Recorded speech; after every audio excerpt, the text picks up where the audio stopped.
Hey everybody, my name is Beth Ritter-Guth, and I am a long-distance hiker on the Appalachian Trail. I am a Girl Scout leader of a senior troop in Salisbury, and I was a Girl Scout camp counselor at Woodhaven a long time ago. And so my presentation I have two going today, for the leadership, virtual leadership day. One is on day hiking and the other is on backpacking. So let's get started with day hiking. So this presentation is good for brownies and juniors, and cadets and seniors and ambassadors. So some tips for you as leader on how to prepare if you're working on the hiking badge. There are really good directions in there about what to do, but you might want some extra ideas about things that you might want to think about. So, and this handout is linked here for you. So the very first thing we want to do is you want to plan your hike. And the older your girls are, the more planning they should be doing. So they should plan the route. They should look at maps. They should think about where they want to go. Sort of a good way to find a good hike is to think about a destination. So if your girls like to swim, then you want to hike to a lake that allows swimming. If your girls like to have beautiful vistas to look at, they want to look out and take pictures or look at migrating birds, right? You might think about Hawk Mountain or something like that. So you want to plan a good destination because that will make it more exciting for the girls if they get to pick what they're looking at or what they're doing at the end. You want to make sure that you plan a hike that's accessible for all of the girls in your unit. So there are lots of hikes that are ADA accessible if you have any girls in chairs, or if you have any girls with walkers or special needs like that. If you don't have girls with special needs, you might pick a different or alternate route. But if you have girls that don't traditionally do a lot of exercise, it might be really hard for them to do a 10-mile hike, up Lee Hike Gap, which is all rock, right? So you definitely want a good destination, but you also want to think about the terrain, the mileage, and what the weather is going to bring. So are you going to cancel if it rains? Are you going to hike in the snow? Are you going to only hike on a nice crisp fall day? Make those expectations clear. Talk to the girls about what do you do if it rains? Do you still want to hike in the rain? Because hiking in the rain can be a lot of fun. But that depends on the mileage and the terrain, right? A mile in the rain and jumping in mud puddles, super fun. 10 miles in, pouring rain and wind and all kinds of, nasty conditions, not as much fun, right? So you also want to, kind of think about how far away you're going to be from home, if it's in driving distance for you as the leader, because you have to drive the girls back and forth, right? So definitely have a lot of parents on hand. You definitely want somebody at the front of the hike, a parent or a leader, and a parent or leader at the back of the hike to make sure that no girls get lost between. So we call those a lead and a sweep. So you want to make sure that you plan ahead of time who that's going to be, and that should be an adult, right? You can also train a girl to be a front or a sweep, a leader or a sweep, but definitely an adult should be at both ends. If you have walkie-talkies, those are helpful. Cell phones don't always work, depending on the trail that you take. So just plan ahead of time what you want the girls to do, where you want them to go, and the kind of experience you want them to have. We want them to have a really great experience, right? We want them to love nature and want to do this on their own and become lifelong lovers of nature. So think about all that as you plan. And in your planning, you want to prepare the girls. Let me move my head over here. You want to prepare the girls. So first thing you want to do, because you're going to do this while you're planning your hike, is sort of plan out the route. And you're going to use maps and talk about orienteering, using a compass, how you would use one. And there are lots of great videos on YouTube. So don't worry if you don't know any of this stuff. There's lots of information out there to help you and help the girls learn these skills. Once they've planned around and they know what they're going to do, you want to print that map out and put it in a Ziploc bag. And in that Ziploc bag, you also want to have the girls write their name, their phone number, their parent contact, and any medications are on, and any disabilities or alternate abilities or medical situations they might have. Keep all of that in a small Ziploc bag, and have the girls keep that on their person not in a backpack, like on their person in a pocket on them when you're out for that hike. So that if, you know, I hope this doesn't happen, but just in case a girl gets separated, she has her information on her at all times. So, and you as a leader need to do the same. You'll have a stack of their forms with you because you know through your training through Girl Scouts that you have to have all those things. But if you're separated from the girl, and the girl gets hypothermia, she may not be able to communicate to first responders. So they're going to look in a pocket to see if she has any ID on her. And you can make it fun. You can have them cut out like a Girl Scout symbol and write all their stuff on there and fold it up and put it with their map. But everybody should have a paper map. Everybody should have a compass on them. Everybody should have an emergency sheet on them, on their person. And also you want to give each girl a whistle so that she can blow it if she is distressed or lost. Right? So we practiced the 7 principles of leave no trace. That's a great activity to do ahead of time. Talking about, the bottom line of leave no trace is, leave footprints, take memories, take pictures, but be careful because, even with taking pictures, cell phones make things a lot easier than back in my day. But you don't want to take a selfie off of, a rock cliff that's, precarious. So, talk about, that you'll have photo spots and maybe even have a code for when you go on the hike, that the girls shout out if they want to take a photo. And that way everybody stops as a group because a lot of times people do get, waylaid because they're stopping to take a photo or they're stopping to write in their journal. That certainly happens to me a lot. So you want to make sure that the girls stick together. Once you've talked about leave no trace and, make plans for how you're going to go to the bathroom in the woods because, there are no bathrooms in the woods. So you are going to be digging cat holes. You're going to be leaving no trace, which means that the only thing you're leaving is a hole dug with poop in it and then toilet paper. So if they're older girls, pads and tampons have to be packed back out.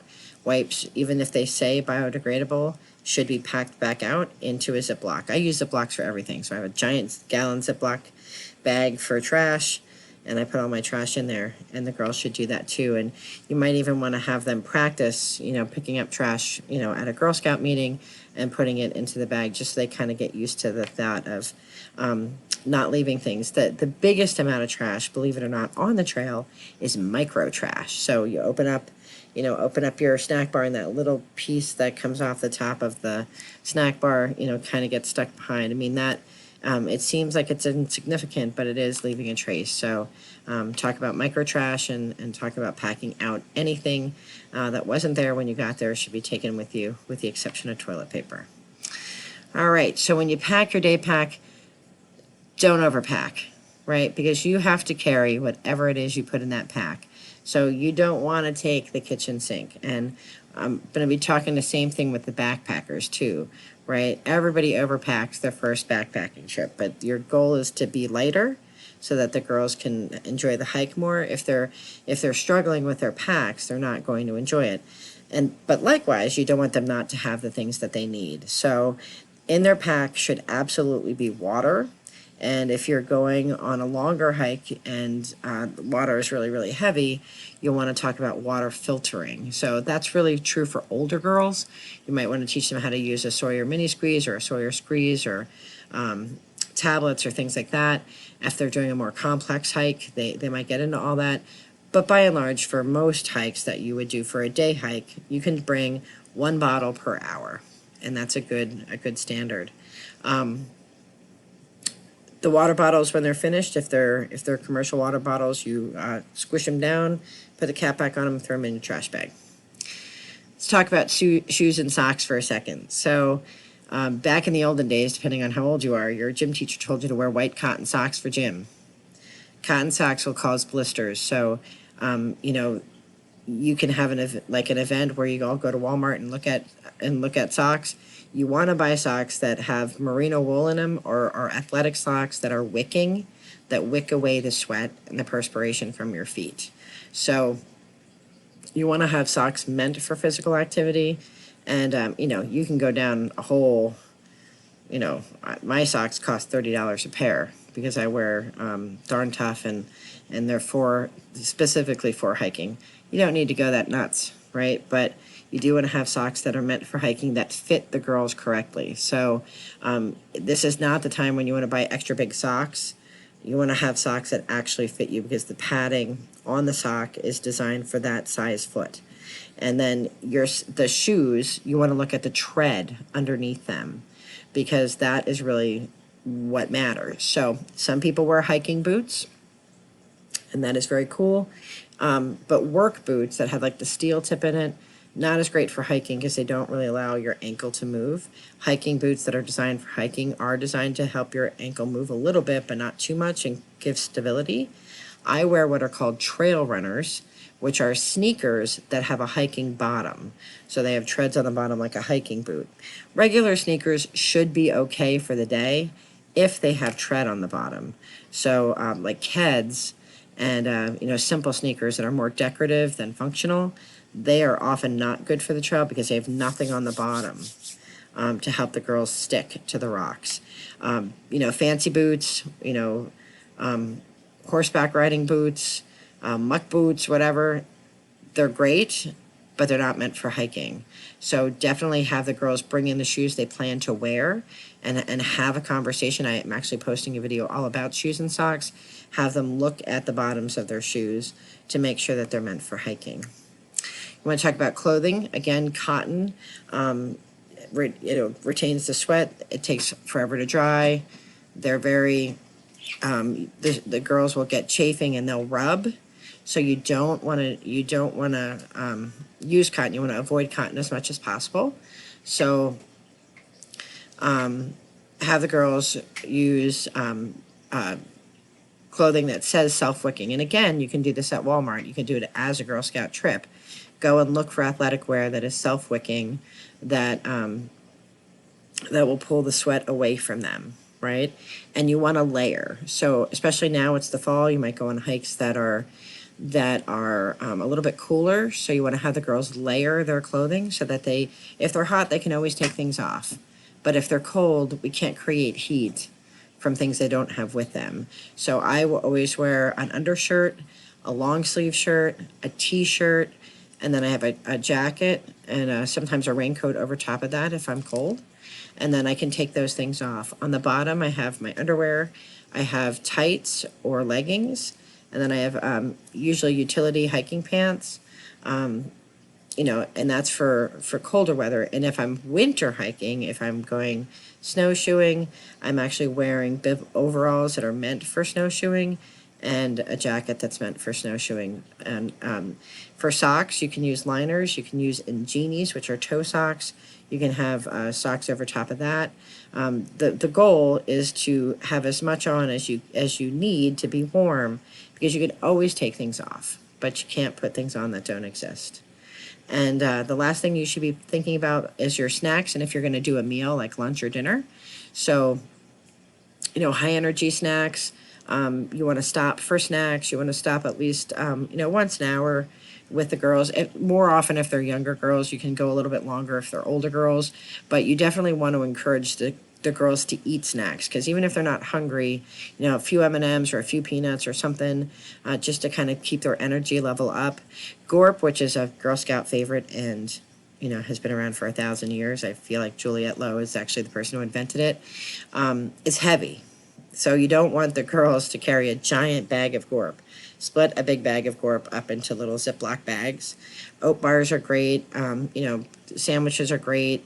If you're only going on a day hike, just remember to pack all of the trash out that you put in, with you. So for you as a leader, you want to make sure that somebody with you has their first aid certification, and you want to bring a medical kit. Don't go crazy with the medical kit, because honestly, if there's an emergency, you're going to call 911. You want to be able to take care of emergencies as they happen. So, you want to bring, some bandaging. You want to have Band-Aids. Obviously, you can bring moleskin. If a girl gets a hot spot, she should have some kind of code word or ask everybody to stop, and you want to put moleskin right on there, or KT tape or something on the blister before it gets worse. But if you do have a medical emergency, you want to call 911 and they will direct you about what to do. But it's usually keep the child still, wrap the wound. The two biggest things that happen on trail really are blisters and stings, getting stung by a bee. So absolutely know if any of your girls have allergies to bees before you go. If you're cooking, there might be, burns, so then you'll take burn cream along. But if you're not cooking, you don't need that. But again, make sure that every girl has a Ziploc bag with her ID in it, and with a map in it, and with phone numbers in it. If you're hiking, you know that you're supposed to have a buddy system in place, that every girl has a buddy that she's supposed to be with the entire time. If the girls get lost and you want to practice this ahead of time, they should look for high ground and they should stay still. And so most of the time when people get lost, it's because either they stop to take a photo or they stop to go to the bathroom. So you want to go through with them. I do a little video on how to mark your spot when you go to the bathroom so that you know where the trail is and what direction you're headed. So you definitely want to stake a stick or some kind of rock or formation that is where the trail is, and then you want to have something that points in the direction that you're supposed to be heading on the trail. And I'll show you a handy little trick for doing that.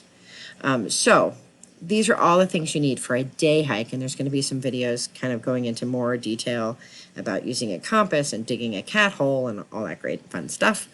Some great PA local hikes that you can do with girls. Lehigh Gap Nature Center has hiking trails of all abilities from Brownies on up, so those are great trails to do, and it also feels like you're going far away because you're going to Palmerton, especially if you're in Quakertown. Likewise, if you're up in Palmerton or you're up in Northampton, you can go to Lake Nakamixon, which also has great trails of varying abilities. And of course, my favorite is the Appalachian Trail, which runs up through the Bangor, Penargil, Delaware Water Gap area, Wind Gap up there. So this series of videos is meant to help you and your girls have an awesome day hike, and I hope that you do. And if you have any questions, you can reach out to me. You can either get to me through the council or from my email address that's at the top. All right, thank you.